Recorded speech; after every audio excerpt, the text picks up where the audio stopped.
Welcome back sa panibago ko namang video. So for today's video is nagluluto ako ng pork chop for dinner. So I'm actually been trying to cook from home para naman makatipid tayo or mag-avoid tayo spending more money from eating outside or getting food from outside. Yung mga kahit yung fast food is medyo may kamahalan na rin kasi nga especially for us medyo marami kami.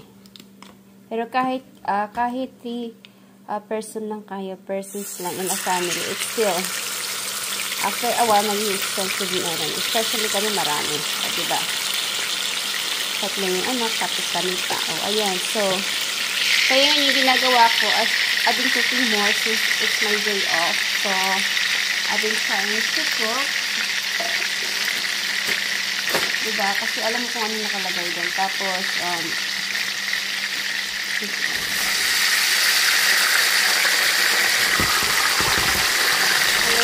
tapos,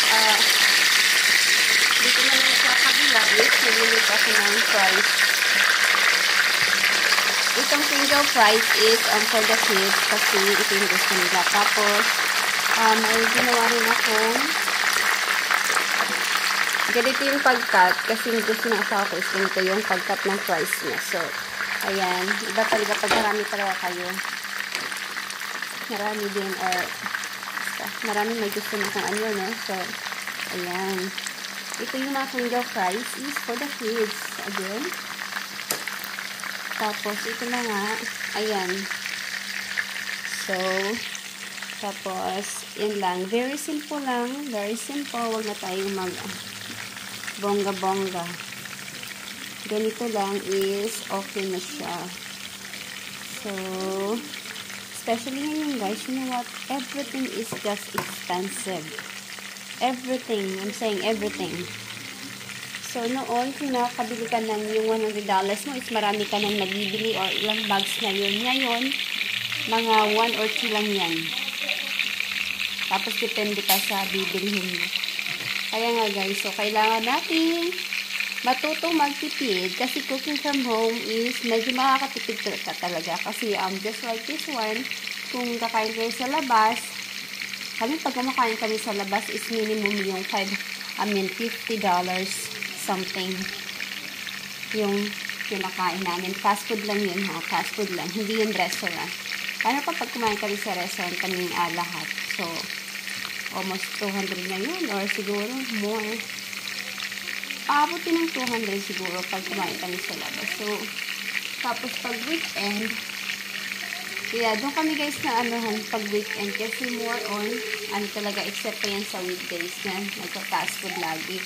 Hindi maganda din yun. Kaya, ito, tinatry kong magluto talaga. So pag weekend, yung nagagastos namin sa fast food is, yung minimum na nagagastos namin sa fast food is about $250 sa weekend lang. So, kunent ako, sabi ko, we have to, rethink everything, diba? Kasi ang laki talaga, iniisip ko. So, kaya sabi ko, kahit pagod ako sa trabaho, pag bumalik ako sa work, kahit pagod ako sa trabaho is, I'm still gonna try to cook a home-cooked meal. Hindi na yung pag hindi na talaga kaya ng powers, doon lang.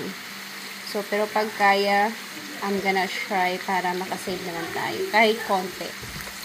Kahit konti. Kasi, hindi natin naiisip that yung fast food, diba? Ganito lang. Tapos, kunenta ko, sabi ko, super dami, hindi na maganda.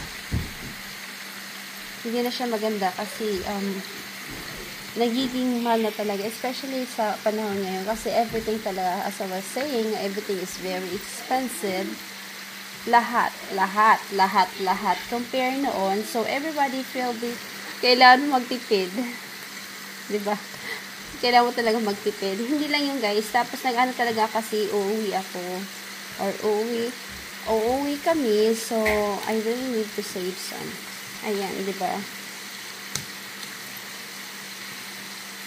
Para naman hindi tayo mamulobe.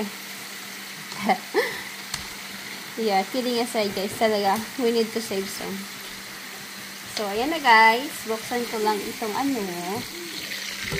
Oh, ayan. Oops. Hindi pa siya. So, tapos you feel good kung magluluto ka for your family. I don't know, that's how I feel. Pero I think everybody feel that way kung magluluto sila for their family. Diba? Kasi masarap sa pakiramdam. Ayan. Ito nga pala guys, is nakita ko. Tapos sabi ko, you know what? It's really good when I'm cooking french fries. Tapos yung ginagawa ko guys, yung mga old food namin sa fridge is niluluto ko na. Kasi para lang napalitan na ng mga bago. Or maglinis. Ganon. Habang naka-off pa ako. So, yun yung ginagawa ko. I'm trying to empty our fridge nang makapaglinis. Guys, natapos ko nang lutuin yung crinkle fries. Tapos, let's move over here. Ayan, niluto ko na yung fries for my asawa. Tapos, malapit na rin matapos yung pork chop. So, pwede na tayong kumain after nito para mainit, diba? Ayan. So, yan lang. Easy. Easy lang. Nilagyan ko lang siya ng, yung pork chop ng konting seasoning. Ewan ko ba yung asawa ko gusto niya yung ganitong fries. So, kaya yan niluluto. Tapos, let's move on here. Careful lang tayo kasi mainit. Ayan. Ito, madali siyang maluto guys kasi very thin yung pagkat ko. Ayan. Tapos pag nagluluto kayo ng fries, kailangan mainit na mainit yung mantika para hindi nanunot yung oil sa fries. Yeah, ganyan dapat. So, hintayin ko lang siya and then we are ready. Guys, malapit na. Kasi gutom na yung mga tao dito. Hindi naman. Tapos, yung potato natin is, malapit na rin siyang maluto. Ayan.